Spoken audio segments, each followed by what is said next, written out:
พอแล้วยิงปลาตายบ่ถึกปลานอนอัพแดดยังไงโอ้ยนะตัวอะไรจักตัวซักเฮ้ย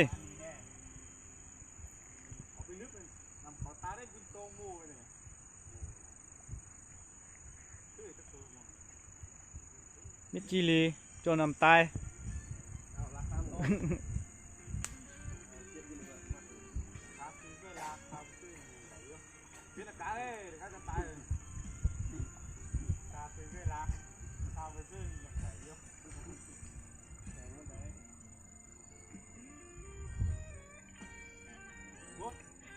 รถเจี๊ยบตองใส่ดาวมัน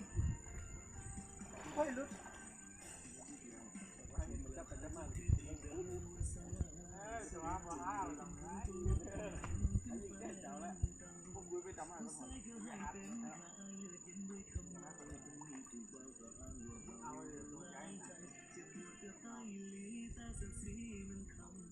โอ้ยเขาปิดปากอ่ะไอ้พี่บอกเฮ้ยเอาแล้วเจ๊แม่เฮ้ยลุกมาดิเจ้านี่แหละปานใดก็กูนั่งอยู่แป้เจ้านี่แหละบ่ได้ครบเพราะมันติดลูกกงบาดต่อเลย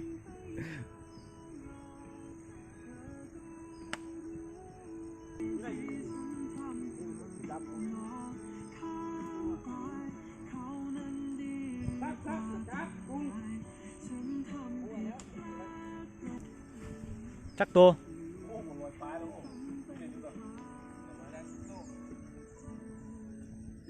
ปลาบาดเจ็บเลยปลาบาดเจ็บไปขอกันอยู่ไหนสักปลาเอาบอกมันออกไปได้นะขอดำก็ดำนะคุณเนี่ยมันจะดีโตเนี่ยเนาะนี่มันถึงตัวนึงเลยก็นี่นะคุณถึงที่มันนี่เลยตั้มมองกูตั้มไอ้เว้ยเดี๋ยวตัวใหญ่เข้าไปแล้วไม่ใช่อยู่เนื้อน่ะมีลายนะบ่ทันนะเนี่ยแถวๆนี้แหละมีลายนะ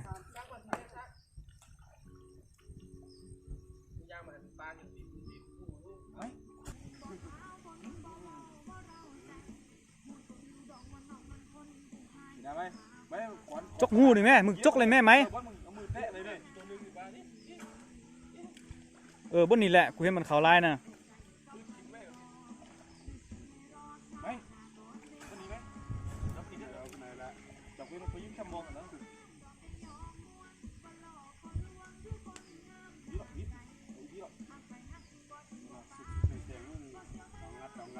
ยิงเห็นนะอันเชื่อมโตไปโลหังพี่หัวไปโตดิตามองไปดึกๆดูมึงแปลงตินมองอีกแม่มึงอะไรดูบอลไหมมึงจับเอาตินมองมันบอดี้น่ะบ่ทันน่ะมืออะไรเลยเจ้าบ่ได้ไหมบ่ถึกอ่ะเอาสุนมาจำฝังเบิ่งดูโตแงรุดโลเซลตกไปไหนรุดอ่ะขาดิโพนะมันขาอะไรมันออกมองเลยนะมันที่เขาโหเนี่ยกูใช้วง200,000นี่เจ้าแต่มองขาเบิ่งดูโซกอมลงโตใหญ่เยอะขามองไปไม่ขามองไปเราไปชี้ไฟคุณมึงนะขามองแค่นั้นแถวนั้นเรามีลายคุยออกหน่อยก่อนมันกี่ร้อยมาเนี่ย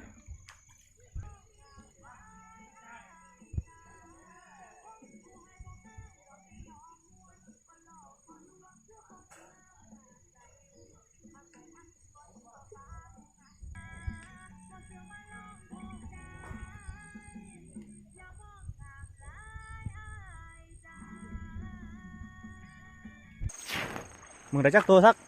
30 ตัวบอกมามึงได้จักตัว30 ตัว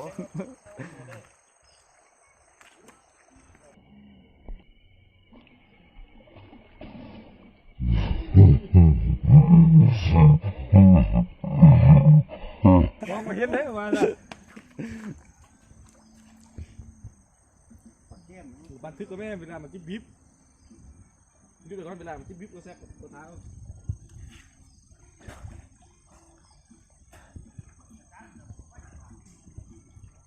เอามองเลยเอาส่วนนึงยกมาดิมองมันโตไม่ออกแล้ว บ่ไหมคัดคอมันแล้ว ออกบ่ได้ โอ้ โอ้ ส่งตัวด้วย เบิ่งแล่นมึงออกมึง ห่างเลย เบิ่งดูไหม ดูส่งสั้นสิ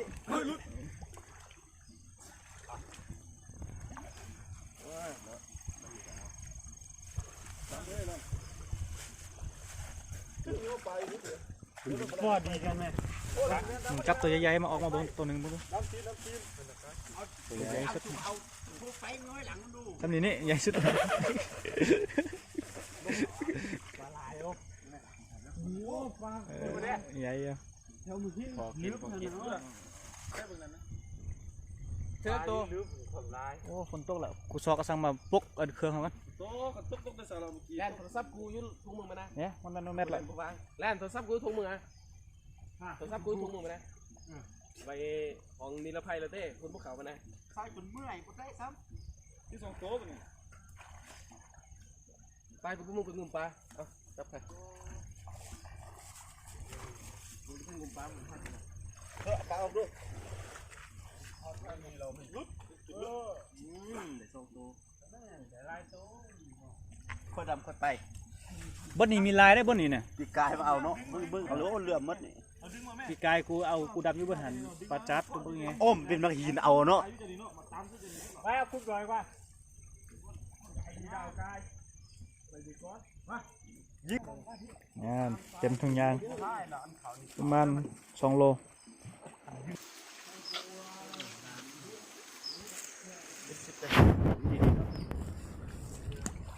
น้ำละลาย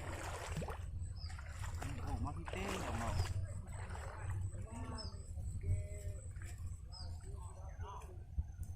บอกให้ออกหน่อย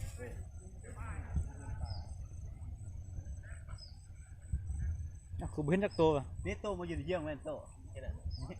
มีลายเบิ่งกูไปเหยียบมึงสักคือบ่เห็นมั้ง นี่ ไม่ใช่ เลิกกันเลยมา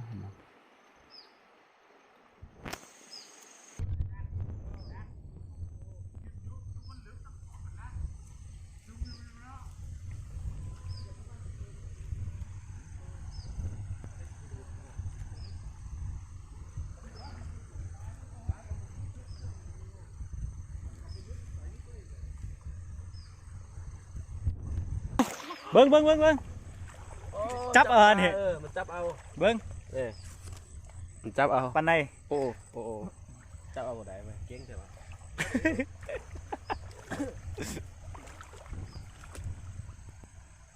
ผมปันองเบิดก็จับไปซะแล้ว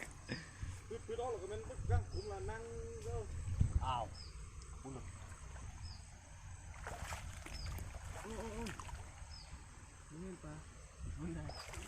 งูเท่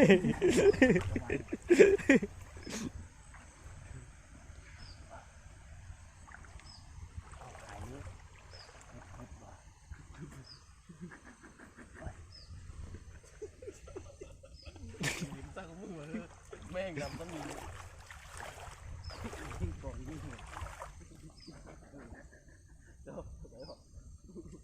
ดอกนี้ดอกนี้เพื่อนตี อ้าว3 ตัวที่ตัว จักโตสัก ระวังเจองูได้เบิ่ง จับมาได้แล้วล้างมาเจ้าเขา มันมีสามซัก ปืนนี้เจ้าปามสิปลาจกงูปลาป๊อก กูเยอะหายแล้ว เอาบ้านนี้มึงใช่เลย กูนี่ โอ้ยอ่านกูเย็บห้องกู ไปเอาตะเกียบโอ้ยน้ำไม่เอาเมื่อกี้แม่บัก3 ตัวเลยแป๊บ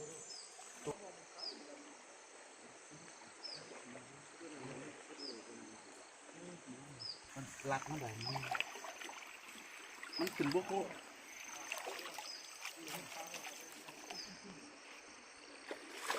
น้ำไม่ได้มีร้าน ยิงล้อเขาเกมแล้วก็ปืนแล้วก็ยิงล้อ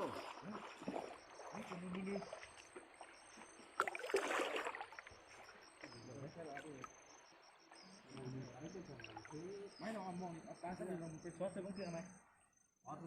ตำรวจโอ้ นี่แค่ตัวใหญ่จักตัว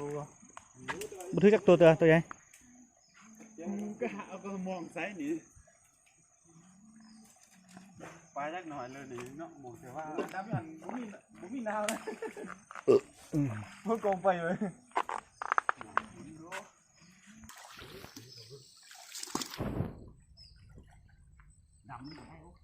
ดำจกหัวไหม